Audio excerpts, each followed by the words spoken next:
Okay, so this is Jim from TechBuzz. We're going to review the JBL 120 TWS, which we've been testing for a while now, and pretty good. So we're going to start off with the case. First of all, it's something slightly different to some of the cases we have here. Here's one from Urbanista, for example, and you see how this white is going off white now after time, so I'm hoping this colour doesn't change. The same with some edifier cases here. These are square. We've got some from Jabra here, and you have, say, the likes of Hi-Fi Man, so it's kind of in between both. This is more rounded, easy to fit in pocket and put in pocket, and it's not the square type like the likes it is, and that's oval. This is flatter. I think this is probably the smallest one out of them all, but this has the stock type earbuds inside, and overall pretty good. So you have your LEDs here in front, so you have 1, 2 and 3, which indicate your power status as you go along, and this will give you some notifications as well. It has LED behaviours, so you've got flashing and non-flashing, and 3 lights fully lit, which means fully charged, and it'll also give you a Bluetooth indicator status, the same as on these here. So these are quite nice and pretty good. We've got a mic, you've 2 LEDs here, which would be red or white and blue, as you've seen before.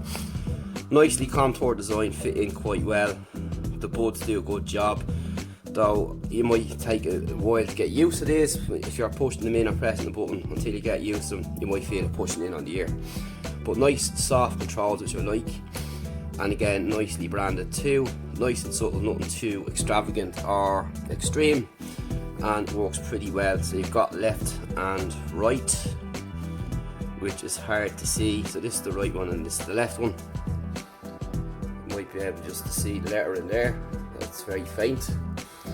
So when it comes to controls, pretty simple. You have your usual controls: fast forward and skip tracks, reverse tracks, play, pause and Siri and so on, and Google. So you'll just do a double tap on the right one for your Siri activation or Google, like so, as you're seeing there. You'll hang up your calls here and answer calls with the likes of this side here, and on the left side you have your options to move tracks, and that's how it works there. And a double tap to reverse, a single tap will skip, and you play and pause with this right one. So the controls are kind of mixed between the two when it comes to music selection and track selection and so on, but nonetheless pretty simple to use. It's pretty much a mixed bag out there how manufacturers keep these settings on one side or put them in between both. So overall it's not bad, it's very easy to get used to, so it's nothing too much big of a deal. So when it comes to sound is pretty good. It's pretty balanced, with direction kind of centered more or less everywhere, with people talking and so on, instruments, and pretty good. It's kind of well balanced overall, but these are mainly aimed at bass lovers, and it does deliver on the bass aspect. The bass is pretty good and quite nice, so I can't really complain about the sound quality, especially for how much you're paying for the likes of these here. A lot of people are more into the bass driven products, myself included, but there's no app, which is a bit of a letdown. So perhaps JBL will come out with an app. I believe there is several different apps on the floor on the App Store for some of the JBL products, so something they might look into going down the road. With the likes of Jabra, for example, they have an app that covers all their devices, their earbuds and headphones, and it's a very, very good app, and kind of underpinning product of what Jabra offered, to give you the full maximum sound quality with your products. But these fit quite nice, the sound is quite good and they're comfortable and they don't fall out, which is pretty cool. Like I've said before with the design, if we give you an example,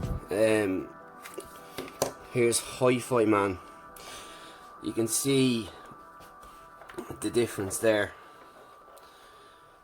as to the angle that the bud is going in at. You see, this is where manufacturers need to get this right as well, is the actual angle that the bud goes in at. Like everybody's ears is different as well, to be fair, so it's kind of going to be a hard thing to nail. But again, with different bud choices inside the box will help alleviate that. But overall, very, very comfortable. Really good sound quality, nice and loud as well, which is another good thing. Quite often, many earbuds are quite low in volume. These aren't. And I was very happy overall. So, you know, if you want well balanced sound, crisp and clear, calls are pretty clear as well. And that's really about it. So if you are looking for a pair of true wireless at an affordable price, you might want to check these out. These come in a couple of different other colours as well, so you're not stuck for choice there either. Something again some manufacturers seem to kind of ignore, just give you a black and white colour. These come in several colours, so it's kind of nice to see that they have the option there for colour choices, as people do like to have a preference in colour. So that's it for now. Any questions, hit me up, techwithsoren.com. Thanks for watching. See you in the next one.